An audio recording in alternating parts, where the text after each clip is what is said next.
Ang bilis sa kiusahan diha sa kamaturan ug gugma isip iwag sa kinabuhi sa syudad.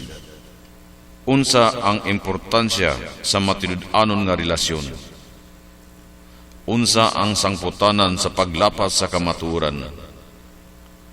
Unsa imong bation kung ikaw bakakan, limbungan og ilaron?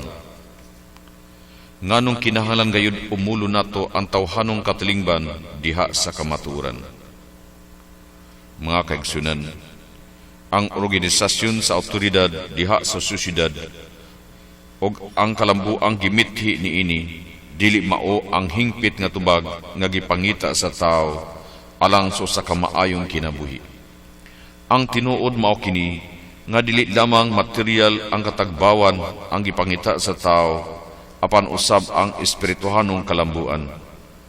Ang kayusahan diha sa kamaturan o gugma mao ang ilhanan sa tawhanong kahamtungan.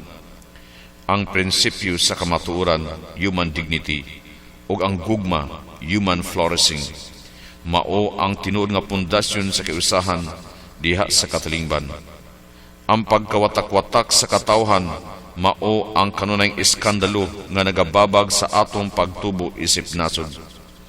Ang responsabling pagpuyo sa kinabuhing sosyal, naglangkob og buhing paghigugma sa Dios og sa isig kaingon. Ang mga taong tinuod nga nagtamod sa kamaturan ug gugma dili makatugot sa pagpanglupig, sa pagdominar sa mga kusgan ug adunahan batok sa mga gagmay ug mga kabus.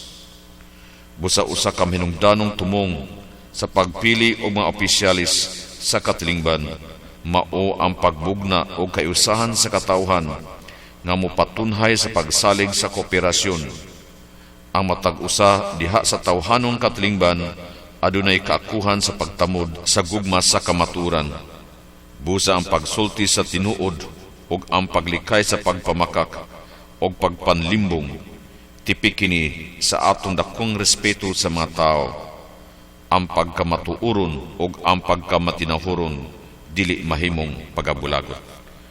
Sa atong pagsulti, pagpamulong o paggamit og pinulungan, kita mihimo og saad, implicit promise, nga kita dili manlimbong, dili mamakak og dili mohimo og hiwi o sayop nga representasyon sa atong tinuod nga gihuna-una.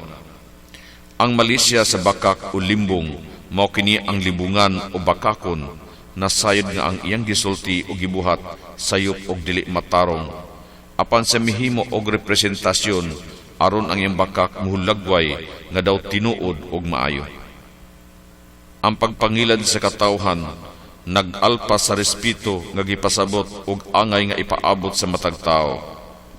Ang mga pangulo sa tawhanong katilingban nga dili mohatag sa eksaktong impormasyon ngadto sa katawhan nagapahimulos lamang sa katawhan. Ang pagpamakak, pagpanlimbong ug ang pagpangilad nagapatin-aw nga ang katawhan gigamit lamang isip mga instrumento busa naguba usab ang ilang kagawasan. Kining tanan insulto sa tawhanong dignidad. Busa dili gayud makatabang sa pagpalambo sa kinabuhi sa tao kung ang politikanong sistema o ang mga politikanong kalihukan nagabilanggo sa katawhan diha sa pagkaignoranti. Busa dili na sila makapartisipar mahitungod sa mga desisyon na nagtukbil sa ilang mga kinabuhi. Kinisukwahi gayud sa sosyal nga moralidad. Ang katawhan adunay katungod nga masayod sa mga importanteng butang o panghitabo sa syudad. Ang ilang mga pangutana sa matag adlaw diha sa inadlaw-adlaw nga pagkinabuhi kanunay nga nanginahanglan og klaro, eksakto og matud-anong mga tubag. Kinisibo sa mga lagda sa hustisya o gugma alang sa katawhan. Ang pagtamod sa kamatuuran usa ka Dios nun nga buhat kinitungod kay ang Dios mauman ang pundasyon sa tanan og kamaturan. Kung wala ang kamaturan, mamiligro ang kinabuhi o kagawasan sa tao.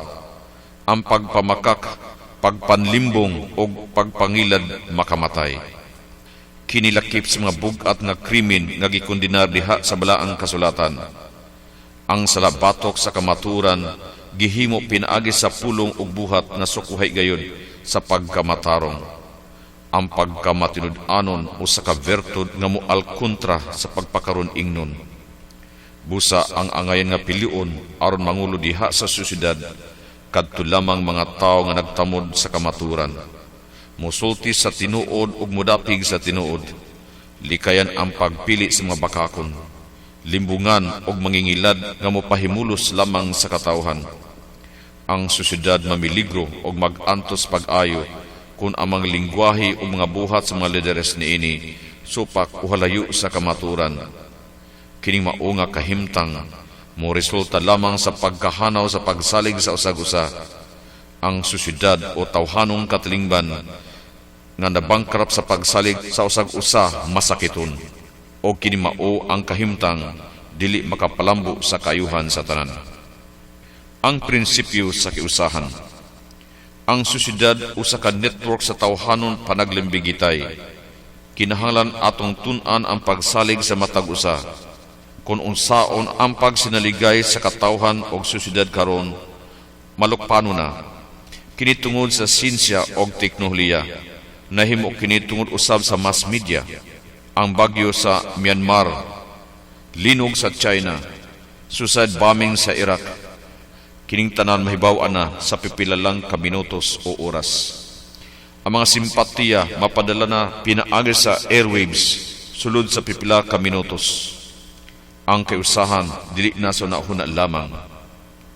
Usa ka batakang prinsipyo sa Catholic social teaching ang kiusahan.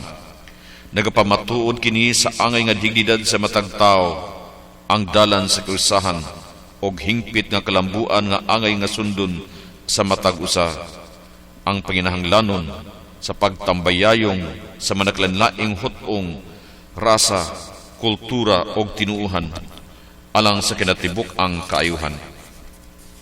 Ang maong pagtinabangay kinahanglan gayud sa prinsipyo sa kiusahan. Ang kiusahan nagaila sa katungdanan sa katawhan ngadto sa tibuok nga kamugnaan.